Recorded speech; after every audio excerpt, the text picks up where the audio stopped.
नमस्कार साथियों, एक बार फिर आपका स्वागत है आपके अपने YouTube चैनल जिसका नाम है स्टडी सेवा। साथियों, हमने इंग्लिश ग्रामर में जो सीरीज शुरू की थी उसमें कल हमने पढ़ा था वर्ब क्या होती है, कैसे पहचानते हैं। उसके बाद हमने सब्जेक्ट के बारे में वहाँ पर चर्चा की थी। आज हम पढ़ने वाले हैं ऑब्जेक्ट के बारे में। तो ऑब्जेक्ट क्या होता है, ऑब्जेक्ट को कैसे पहचानते हैं, उसके क्या तरीके हैं। इससे पहले आपको वर्ब और सब्जेक्ट का वीडियो यदि आपने नहीं देखा है तो सबसे पहले इसको देख लीजिए, क्योंकि हम यहाँ पर जो मेथड अपना रहे हैं वो साथियों सिस्टमेटिक मेथड है। उसमें आपको पहले वर्ब को सीखना होगा, वर्ब सीखने के बाद सब्जेक्ट के बारे में आपको सीखना होगा, उसके बाद ही आपको ऑब्जेक्ट वाली चीज़ें समझ में आएंगी।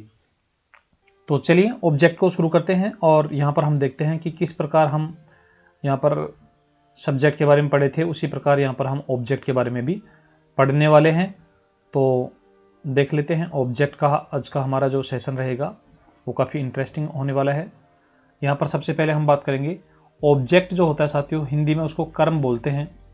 और अब ये जो ऑब्जेक्ट होता है ये कौन सा शब्द होता है, वाक्य में बहुत सारे शब्द होते हैं, उनमें से कौन सा शब्द सब्जेक्ट होता है, कौन सा ऑब्जेक्ट होता है, कौन सा वर्ब होता है, ये यदि आपको पहचानना आ गया तो साथियों समझ लीजिए आपको अंग्रेजी जो है वो काफ़ी इजी हो जाएगी। यहाँ पर देखते हैं सबसे पहले वाक्य में जिस शब्द पर क्रिया का सीधा प्रभाव पड़ता है उसे कर्म कहते हैं और अंग्रेजी में उसको ऑब्जेक्ट बोलते हैं। ऑब्जेक्ट दो प्रकार के होते हैं। यहाँ पर हम बात करेंगे कि दो प्रकार कौन कौन से हैं। एक है डायरेक्ट ऑब्जेक्ट जिसको प्रत्यक्ष कर्म कहते हैं, दूसरा है इनडायरेक्ट ऑब्जेक्ट जिसको अप्रत्यक्ष कर्म कहते हैं। तो साथियों डायरेक्ट ऑब्जेक्ट क्या होता है और इनडायरेक्ट ऑब्जेक्ट क्या होते हैं, कैसे इनको पहचानते हैं, आज हम संपूर्ण पढ़ने वाले हैं। लेकिन आपको चीज़ें तभी समझ में आएंगी जब आप वीडियो को पूरा देखेंगे। तो सबसे पहले हम यहाँ पर डायरेक्ट ऑब्जेक्ट का अर्थ देख लेते हैं। प्रत्यक्ष कर्म जो होता है इसमें निर्जीव वस्तुएं शामिल होती हैं। जितने भी निर्जीव वस्तुएं होती हैं वो साथियों डायरेक्ट ऑब्जेक्ट में शामिल होती हैं। अब इसकी पहचान कैसे करें, पहचान करने के लिए प्रत्यक्ष क्रम की पहचान करने के लिए निम्नलिखित प्रश्न बनाते हैं। यानी हम अंग्रेजी को भी गणित की तरह पढ़ते हैं। यहाँ पर प्रश्न बनाएंगे हम। प्रश्न क्या रहेगा, क्या प्लस में क्रिया, यानी क्रिया शब्द जो है वाक्य में उससे पहले हमें क्या लगा देना होगा और इसका जवाब जो आएगा साथियों वो हमारा डायरेक्ट ऑब्जेक्ट ही होगा। उक्त प्रश्न का जो भी उत्तर मिलेगा वह डायरेक्ट ऑब्जेक्ट ही होता है। जैसे अब यहाँ पर हम कुछ एक्सरसाइज करने वाले हैं, यहाँ से आपको समझ में आएगा। देखिए जैसे राम आम खाता है, ये एक सेंटेंस है। अब यहां पर ऑब्जेक्ट हमें पहचानना है। सबसे पहले हमें खाता है, ये क्रिया है, खाना, ईट ये यहां पर वर्ब है। अब हमें क्या करना है, क्या प्लस क्रिया, यानी जो हमारा क्वेश्चन था क्या खाता है, इसका आंसर हमें मिलेगा आम। तो आम शब्द जो है साथियों यहां पर इस वाक्य में आम शब्द डायरेक्ट ऑब्जेक्ट है। मोहन स्कूल जाता है और यहां पर है वर्ब है जाता है। अब आप प्रश्न बनाइए क्या जाता है। तो अब इसका आंसर आप एक बार फटाफट कमेंट करके बताइए कि ये मोहन स्कूल जाता है, इसमें ऑब्जेक्ट क्या है। और साथियों आपको बता दें, यदि आपने सब्जेक्ट कैसे पहचानते हैं, ऑब्जेक्ट कैसे पहचानते हैं और एडवर्ब कैसे पहचानते हैं, इन चीज़ों पर अच्छी कमांड कर ली तो उसके बाद टेंस जो है साथियों आपके चुटकियों का खेल हो जाएंगे। क्योंकि प्रत्येक टेंस जब हम सीखते हैं तो प्रत्येक हिंदी वाक्य में हमें सब्जेक्ट ढूंढना होता है, वर्ब ढूंढनी होती है, ऑब्जेक्ट ढूंढना होता है और उन्हीं को सिस्टमेटिक लगाना होता है फॉर्मूले के अनुसार। हम आपको फॉर्मूला फ्री टेंस पढ़ाने वाले हैं। फॉर्मूला फ्री मतलब कोई फॉर्मूला भी नहीं बताएंगे और टेंस भी आपको शानदार तरीके से समझ में आएंगे। इसके लिए यहाँ पर आप बता दीजिए यहाँ पर क्या जाता है। इसका उत्तर कई साथी सोच रहे होंगे स्कूल जाता है। तो साथियों स्कूल इसका राइट आंसर नहीं है। स्कूल आंसर कब आता, जब आपसे ये पूछा जाता कहाँ जाता है, कहाँ जाता है ऐसे पूछा जाता तो फिर हमारा उत्तर होता स्कूल। तो ये जो मोहन स्कूल जाता है, अब हमारे बहुत सारे साथी सोच रहे होंगे कि सर ऑब्जेक्ट तो इसमें स्कूल है, लेकिन साथियों ये स्कूल जो है ऑब्जेक्ट नहीं है। और बस आपको इसी प्रकार छोटी छोटी जो बातें हैं उनको ध्यान रखना है। यदि छोटी छोटी बातों को ध्यान रख लेंगे, छोटे छोटे कंसेप्ट को समझ जाएंगे तो फिर आपका जो बेसिक है वो मजबूत हो जाएगा और आपको अंग्रेजी में किसी प्रकार की समस्या नहीं आएगी। हरी एक उपन्यास लिखता है, यहां पर लिखना वर्ब है, लिखना वर्ब है। अब ऑब्जेक्ट पहचानने के लिए हमें क्या करना था, प्रश्न बनाना था, क्या प्लस में क्रिया, क्या प्लस में क्रिया, इस प्रकार से। तो साथियों क्रिया है लिखता है, तो इससे पहले क्या लगा दीजिए, क्या लिखता है। प्रश्न हमारा क्या हो जाएगा, क्या लिखता है। यहाँ पर हमने प्रश्न लिख भी दिया है, क्या लिखता है। इसका आंसर आप बताइए क्या रहा है, उपन्यास, यानी एक उपन्यास, एक उपन्यास लिखता है। ये एक उपन्यास यहाँ पर आंसर हो गया। तो ये एक उपन्यास जो है यही डायरेक्ट ऑब्जेक्ट है। साथियों यदि आपने सब्जेक्ट ऑब्जेक्ट पहचानने पर अच्छी कमांड कर ली देखते ही, तो समझ जाइए कि आप टेंस का जो बेसिक है वो क्लियर हो जाएगा। राधिका अंग्रेजी पढ़ती है, यहाँ पर हम बात करें ऑब्जेक्ट की, तो वर्ब हमारे पास है पढ़ती है। क्या पढ़ती है, तो यहाँ पर आंसर आएगा अंग्रेजी। आंसर क्या आएगा साथियों, अंग्रेजी। और यही हमारा क्या हो जाएगा, डायरेक्ट ऑब्जेक्ट। उम्मीद करता हूँ ये बातें आपको समझ में आने लगी होंगी। कई साथियों को लगता होगा कि सर हमें तो ये सारी चीज़ें पहले से ही आती हैं, लेकिन साथियों इनमें भी बहुत सारी चीज़ें आपको सीखने को मिलेंगी। आप कंटिन्यू देखते रहिए। मेरा भाई रोजाना विद्यालय जाता है, अब यहाँ पर वर्ब है जाता है। प्रश्न बनेगा क्या जाता है, तो साथियों इसका कोई राइट आंसर नहीं आएगा, इसलिए इस वाक्य में ऑब्जेक्ट नहीं है। और अब आप सोचेंगे कि सर बिना ऑब्जेक्ट के वाक्य कैसे बन जाते हैं, तो बिना ऑब्जेक्ट के भी बन जाते हैं, बिना सब्जेक्ट के भी बन जाते हैं, लेकिन साथियों बिना वर्ब के ऑब्जेक्ट यानी जो वाक्य हैं वो नहीं बन सकते। चलिए अब यहाँ पर देख लीजिए, यहाँ पर आपको डायरेक्ट ऑब्जेक्ट बताना है। हमारे विद्यालय में रोजाना बच्चों को अंग्रेजी की कविताएं सुनाई जाती हैं। तो साथियों क्रिया है सुनाना, क्रिया क्या है, सुनाना। यहाँ पर हम प्रश्न बनाएंगे क्या सुनाई जाती हैं, क्या सुनाई जाती हैं। अब कई साथी सोच रहे होंगे कि कविताएं, कई साथी सोच रहे होंगे कि कविताएं हैं, इसमें ऑब्जेक्ट होने वाला है, लेकिन साथियों अंग्रेजी की कविताएं, इतना ये जो फ्रेज है पूरा ये ऑब्जेक्ट है। यानी क्या सुनाई जाती है, अंग्रेजी की कविताएं। तो ये पूरा जो है ये हमारा डायरेक्ट ऑब्जेक्ट है। मोहन ने मुझे कल गुलाब के फूलों से भरी हुई एक सुंदर सी टोकरी भेंट की। अब आप प्रश्न बनाइए और फिर आंसर बताइए, तो फिर हम समझेंगे कि आप चीज़ों को समझ पा रहे हैं। यहाँ पर प्रश्न कैसे बनेगा साथियों, वर्ब क्या है, यहाँ पर क्रिया क्या है, भेंट करना, भेंट करना। तो प्रश्न बनेगा क्या भेंट की, ये हमारा प्रश्न है। अब इसका आंसर आप बताइए। अब कई साथी सोच रहे होंगे टोकरी, कई सोच रहे होंगे सुंदर सी टोकरी।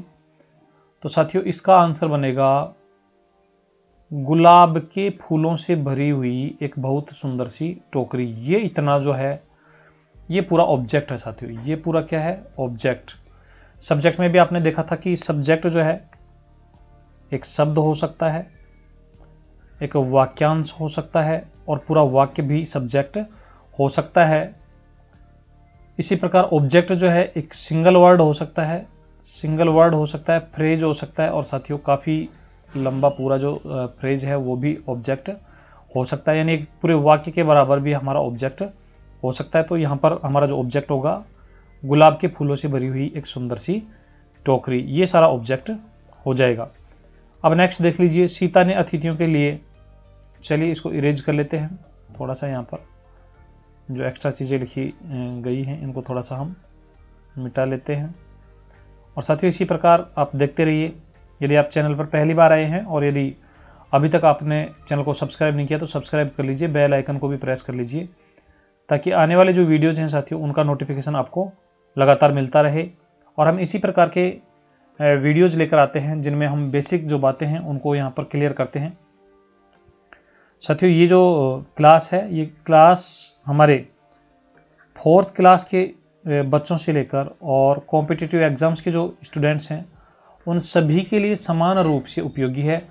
आप यदि अंग्रेजी में अच्छी महारत हासिल करना चाहते हैं तो ये चीज़ें आपको आनी ही आनी चाहिए।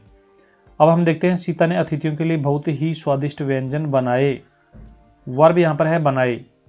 तो प्रश्न हमारा बनेगा क्या बनाए, क्या बनाए। तो इसका आंसर आप बता दीजिए।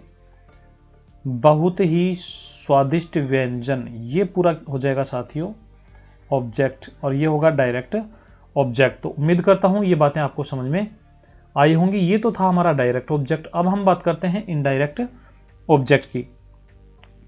साथियों इनडायरेक्ट ऑब्जेक्ट जो होते हैं उसमें हमारे पर्सनल प्रोनाउन यानी जितनी भी सजीव चीजें हैं वो इसमें शामिल होती हैं, अप्रत्यक्ष कर्म होते हैं, इसमें सजीव शामिल होते हैं। सभी पर्सनल प्रोनाउन के ऑब्जेक्टिव केस जो होते हैं वो इनडायरेक्ट ऑब्जेक्ट ही होते हैं। इनकी पहचान कैसे करते हैं? पहचान करने के लिए यहाँ पर भी हम प्रश्न बनाएंगे।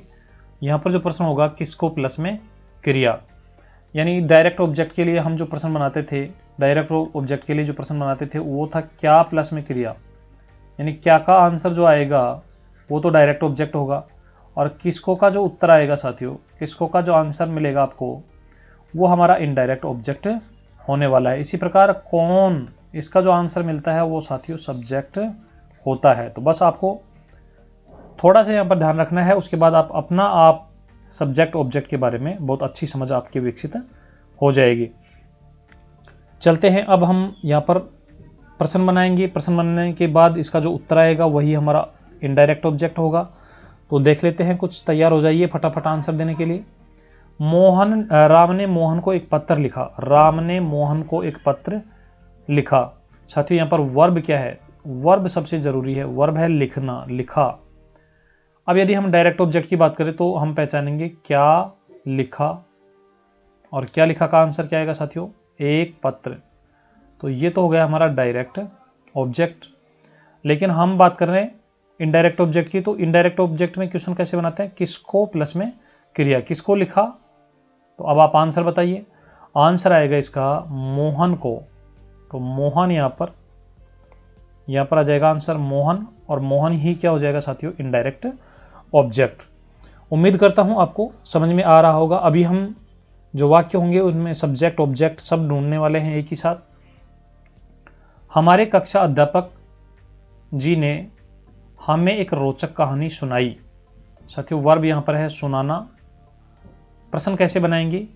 क्या सुनाई, इसका जो आंसर आएगा वो आएगा डायरेक्ट ऑब्जेक्ट।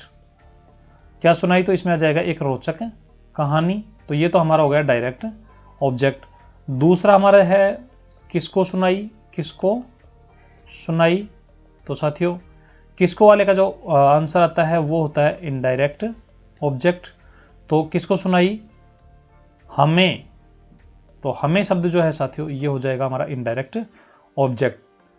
अब यदि हम सब्जेक्ट की बात करें तो सब्जेक्ट जो होता है साथियों, सब्जेक्ट जो होता है कौन का उत्तर होता है। सुनाने वाला कौन, सुनाने वाला कौन। तो अध्यापक जी, ये हमारा सब्जेक्ट हो जाएगा, ये हमारा सब्जेक्ट हो जाएगा। साथियों हमारे बहुत सारे जो विद्यार्थी हैं उनकी धारणा ये रहती है कि सबसे पहले जो आता है वो सब्जेक्ट होता है, लेकिन यहाँ पर सबसे पहले हमारी कक्षा ये आया है तो ये कोई सब्जेक्ट नहीं है। सब्जेक्ट कहीं भी हो सकता है, शुरुआत में भी हो सकता है, बीच में भी हो सकता है, अंत में भी हो सकता है। ये सारी बातें आपको, ये जो प्रश्न हम बना रहे हैं इनसे पता चलेंगी कि सब्जेक्ट कौन है, ऑब्जेक्ट कौन है। नेक्स्ट यहां पर हम बात करेंगे मुख्य अतिथि ने बच्चों को इनामें बांटी। यहां पर वर्ब है बांटना। वर्ब क्या है साथियों? बांटना। वर्ब हमारी हो गई। उसके बाद यदि हम डायरेक्ट ऑब्जेक्ट की बात करें, या फिर चलिए सब्जेक्ट की बात कर लेते हैं। सब्जेक्ट बता दीजिए। बांटने वाला कौन, बांटने वाला कौन। तो साथियों इसका आंसर आएगा मुख्य अतिथि। मुख्य अतिथि ये हो जाएगा हमारा सब्जेक्ट। फिर डायरेक्ट ऑब्जेक्ट जो होता है क्या से आंसर आता है? क्या बांटी, क्या बांटी। तो क्या बांटी में आंसर आएगा इनामे। क्या बांटी में आंसर आएगा इनामे। तो ये हमारा डायरेक्ट ऑब्जेक्ट हो जाएगा। उसके बाद इनडायरेक्ट ऑब्जेक्ट की यदि हम बात करें तो इनडायरेक्ट ऑब्जेक्ट में साथियों प्रश्न बनाते हैं किसको से। किसको बांटी, तो किसको बांटी इसका आंसर आ जाएगा बच्चों को। तो बच्चे जो हैं साथियों यहां पर हो जाएगा इनडायरेक्ट ऑब्जेक्ट। तो उम्मीद करता हूं अब आपको सारी बातें समझ में आ रही होंगी। नेक्स्ट हमारा जो सेंटेंस है वो यहां पर देख लीजिए। सोनू सूद ने मरीजों को ऑक्सीजन गैस उपलब्ध करवाई। ये साथियों वर्तमान जो परिस्थितियां हैं उनके अनुसार हमने एक सेंटेंस लिया है। यहां पर वर्ब हमारी है उपलब्ध करवाना, अवेलेबल, प्रोवाइड करवाना, उपलब्ध करवाना। उपलब्ध करवाना ये हमारा वर्ब है। अब आपको बताना है इसमें सब्जेक्ट कौन है, सब्जेक्ट कमेंट करके बता दीजिए। उसके बाद यहाँ पर आपको डायरेक्ट ऑब्जेक्ट कमेंट कर देना है और उसके बाद में इनडायरेक्ट ऑब्जेक्ट कमेंट कर देना। तो सबसे पहले सब्जेक्ट कमेंट कर दीजिए। और सब्जेक्ट की हम पहचान कैसे करते थे, क्रिया करने वाला कौन, उपलब्ध करवाना क्रिया है, तो उपलब्ध करवाने वाला कौन, उपलब्ध करवाने वाला है साथियों सोनू सूद। तो सोनू सूद यहाँ पर सब्जेक्ट हो जाएगा। फिर डायरेक्ट ऑब्जेक्ट जब हम पहचानते हैं तो क्या प्लस में क्रिया, तो क्या उपलब्ध करवाई, क्या उपलब्ध करवाई, तो साथियों ऑक्सीजन गैस, ऑक्सीजन गैस। तो ऑक्सीजन जो गैस है ये हो जाएगा हमारा डायरेक्ट ऑब्जेक्ट। और साथियों इनडायरेक्ट ऑब्जेक्ट के लिए हम किसको प्लस क्रिया करते हैं, तो किसको उपलब्ध करवाई, किसको उपलब्ध करवाई, तो साथियों आंसर आएगा मरीजों को। तो ये हो जाएगा हमारा इनडायरेक्ट ऑब्जेक्ट। उम्मीद करता हूं अब आपको बहुत अच्छे से बातें समझ में आने लगी होंगी। साथियों आपको वीडियो जो है कंप्लीट देखने हैं, पूरे देखने हैं और ध्यान से इनको समझना है।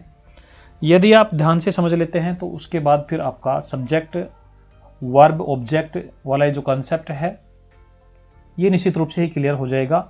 और यदि ये क्लियर हो जाता है तो उसके बाद आपको अंग्रेजी में किसी प्रकार की कोई समस्या नहीं आएगी टेंस बनाने में। राधिका ने सुनीता को एक अच्छा सा गाना गाने के लिए कहा। तो साथियों वर्ब यहाँ पर है कहना, वर्ब यहाँ पर है कहना। अब यहाँ पर आप सब्जेक्ट कमेंट करके बता दीजिए, कमेंट करके बता दीजिए कि इस सेंटेंस में सब्जेक्ट क्या है। साथियों यहाँ पर जो सब्जेक्ट है वो है कहने वाला कौन, तो राधिका, कहने वाला कौन, राधिका, ये हो जाएगा हमारा सब्जेक्ट। फिर क्या कहा, क्या कहा, ये इसका आंसर जो आएगा वो हमारा होगा डायरेक्ट ऑब्जेक्ट। तो साथियों ये आएगा एक अच्छा सा गाना गाने के लिए, ये सारा का सारा हो जाएगा डायरेक्ट ऑब्जेक्ट। और किसको कहा, किसको का आंसर जो आता है साथियों वो होता है इनडायरेक्ट ऑब्जेक्ट। किसको कहा, सुनीता को, तो सुनीता यहाँ पर हो जाएगा इनडायरेक्ट ऑब्जेक्ट। तो उम्मीद करता हूँ अब आपको बातें अच्छे से समझ में आने लगी होंगी। क्वेश्चन नंबर 6, सेंटेंस नंबर 6 की ओर बढ़ते हैं।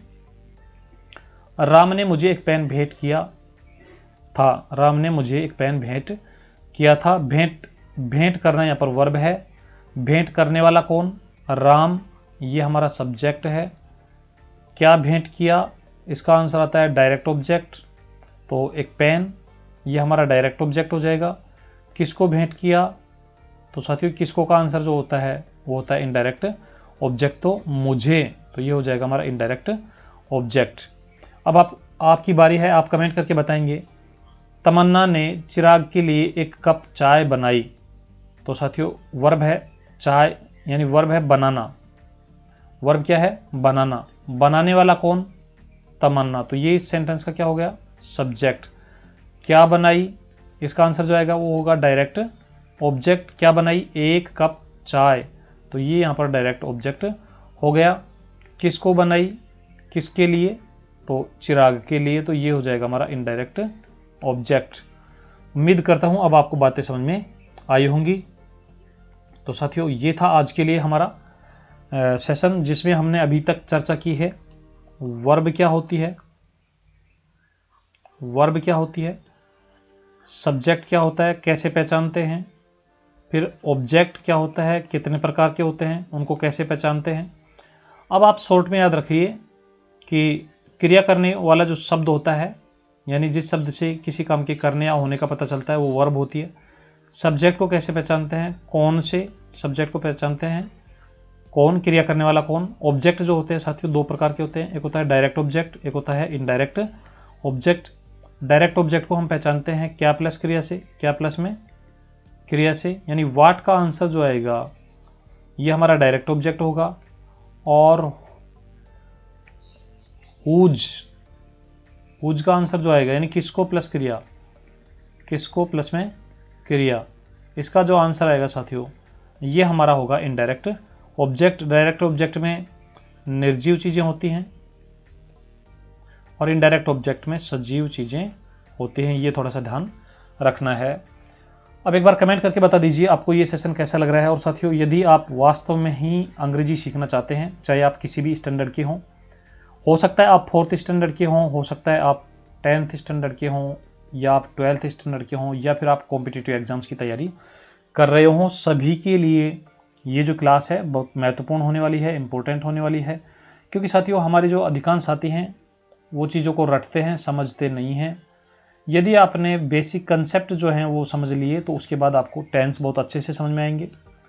टेंस एक बार अच्छे से समझ में आ जाएंगे तो उसके बाद आपको एक्टिव पैसिव समझ में आएगी, डायरेक्ट इनडायरेक्ट समझ में आएगी और आपको अंग्रेजी में इंटरेस्ट आने लगेगा। और उसके बाद फिर आपको अंग्रेजी जो है साथियों सबसे आसान विषय लगने लगेगी। तो चलिए आज के लिए इतना ही। आप इसी प्रकार पढ़ते रहिए, बढ़ते रहिए। जय हिंद, जय भारत।